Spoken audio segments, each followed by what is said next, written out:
gentlemen, and welcome to DEO GRATIAS, a reunion concert. My name is Teeny Chan, and I will be your host for this evening. Once upon a time, the Manila Metropolitan Theater in Plaza Lawton, Manila, was teeming with activity.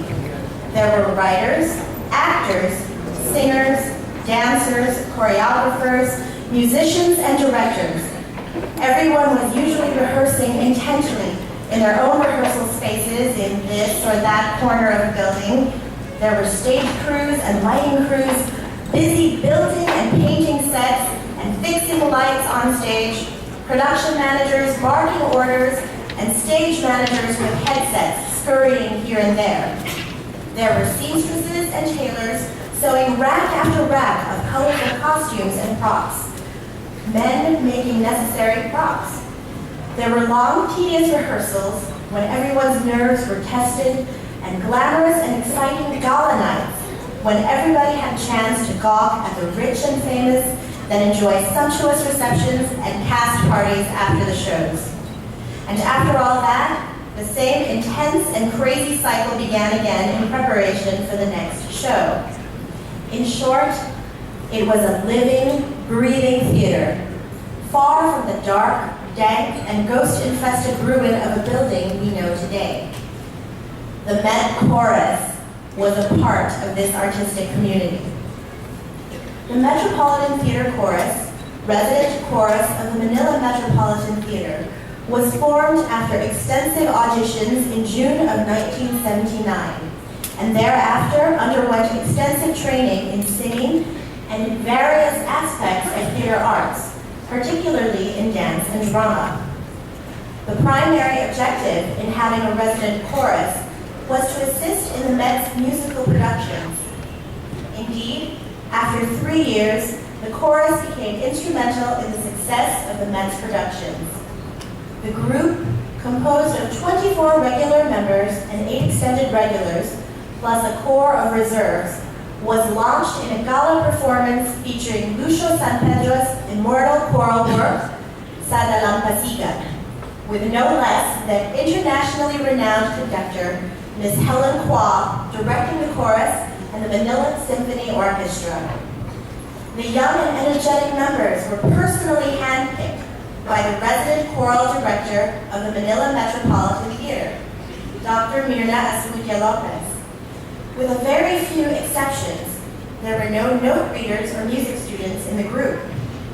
But amongst them were a math whiz, a chemist, a psychologist, a teacher, a historian, an engineer, an economist, an interior designer, a bank appraiser, a pharmacist, and a film supervisor, all possessing a keen sense of musicality. The versatile group sang everything from pop to opera and everything in between. National artist for music, Lucio San Pedro, was especially enamored of the Met Chorus. As musical director and arranger for most of the Met shows, he created arrangements of well-loved Filipino kundimans and also other contemporary works with the Met Chorus's particular sound in mind. It is therefore a fitting tribute as well as a belated celebration of Maestro San Pedro's centennial, that most of the songs in tonight's program feature his arrangements. To begin with, we shall hear Mga Awitin ng Lagi, Pamulinawen Banatiran, Sarong Banggi, Rosas Pandan, Pobreng Alindahaw. Ladies and gentlemen, without further ado, please let me introduce the members of the Manila Metropolitan Theater Chorus here with us tonight. Alto twos are Frix Del Rosario, Yvette Solano Jaramillo, Monica Mercedes Peters. Also guests are Odette Herradura, Ami Anwar, Veronique Guapo, Lisa Francisco Valdez. Soprano singers are Cassie Talon Perez, Sherry Manzano, Ashley Sebastian. Soprano ones are Belle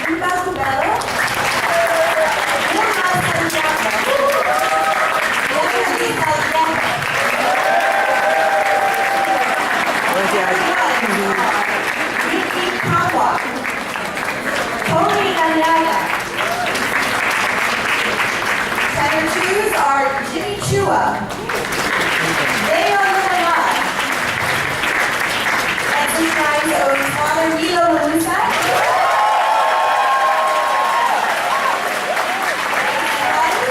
Bobby Rubio, Angelo Camino, Bass two, Ramon Ramos, Dave Conti, and yet another Met Chorus member / EDSA Shriner, not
like to acknowledge the following people who have helped make this concert possible. Father Milo Magusad, the EDSA Shrine Music Ministry, Miss Mercy Terania for designing the tarpaulin, Ricky and Ami Kamwa, Mr. Castaneda and Miss Jenny Bulao of Westmont, Mrs. Josie Francisco of NYK Shipping, Mr. Abiden Kuskin, Mr. Rudy Ongtenko, Mrs. Fatima Arguelles Griffith, Miss Mary Jane Lopez Stewart, June and Merlin Repiedad, Museo Music Studios for providing our sound system and videography, Miko Malin. Dr. Myrna Lopez would like to express her gratitude to all who so generously contributed to the rebuilding of the 400-year-old San Pedro Apostol Church in Vinzons, Camarines Norte, which was sadly destroyed in a fire last December. Thank you all for your kindness and generosity. Another well-respected composer, musician, conductor, and music educator, also commissioned to write and arrange music for the Met, was Alfredo Buenaventura, who is one of the few Filipino composers to have written 5 full-length operas. He is known for combining the contemporary with the conventional, keeping his melodies simple, but his harmonies more contemporary and complex. In the next part of our program, the Met Chorus will be singing his epic arrangement of Mike Velarde's Dahil Sayo, the title of a show produced at the Met in 1982, which came after other productions titled after songs, Maalaala Mo Kaya in 1979, and Hindi Kita Malimot in 1981. You will hear all these beautiful melodies this evening.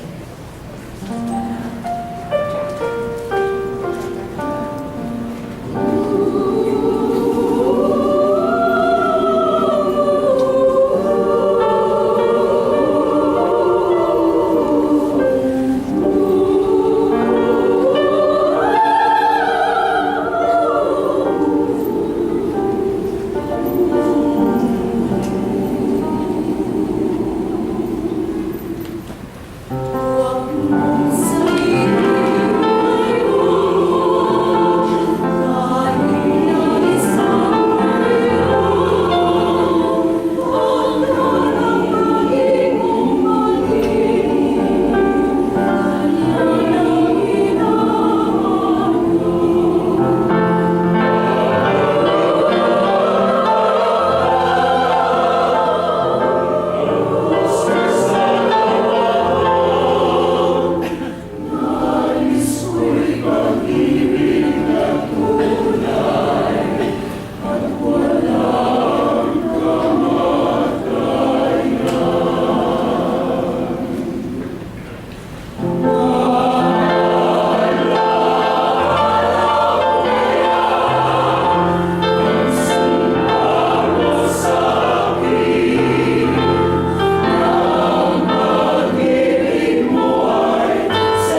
Judging from your applause, you're all enjoying the evening as much as I am.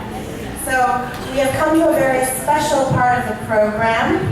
A few members of the company have agreed to share their memories and experiences of their special time whilst in the Met Chorus. So, to begin this section, we would like to invite Father Nilo Mangusad to come front and center, please.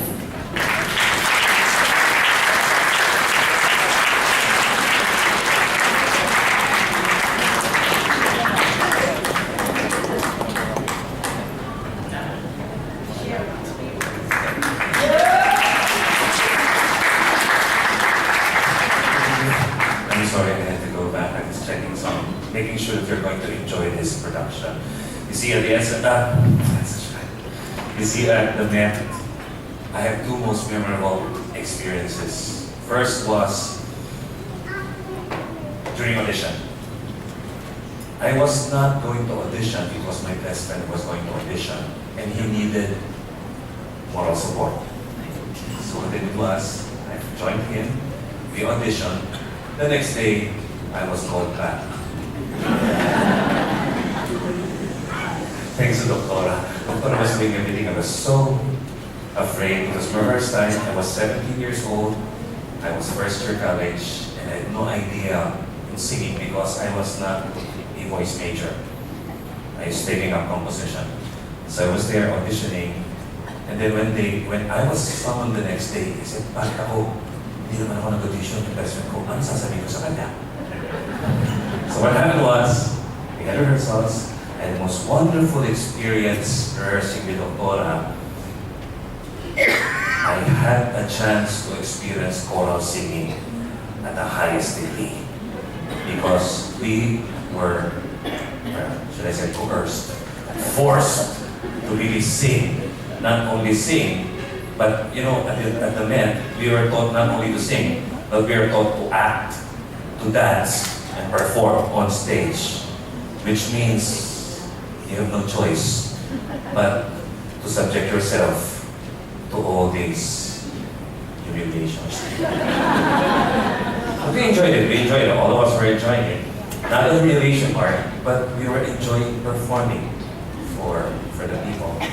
And my first paycheck, I had to treat my best friend. And the second very unforgettable experience was, of course, we're undergoing the mistakes. Of course, there were good ones, and I was one of the backup singers. When we had this other engagements besides singing at the Met, one of the engagements was singing at the top of the Hilton. For those who can still remember top of the Hilton, Dr. would have a quartet singing there for lunch, for dinner.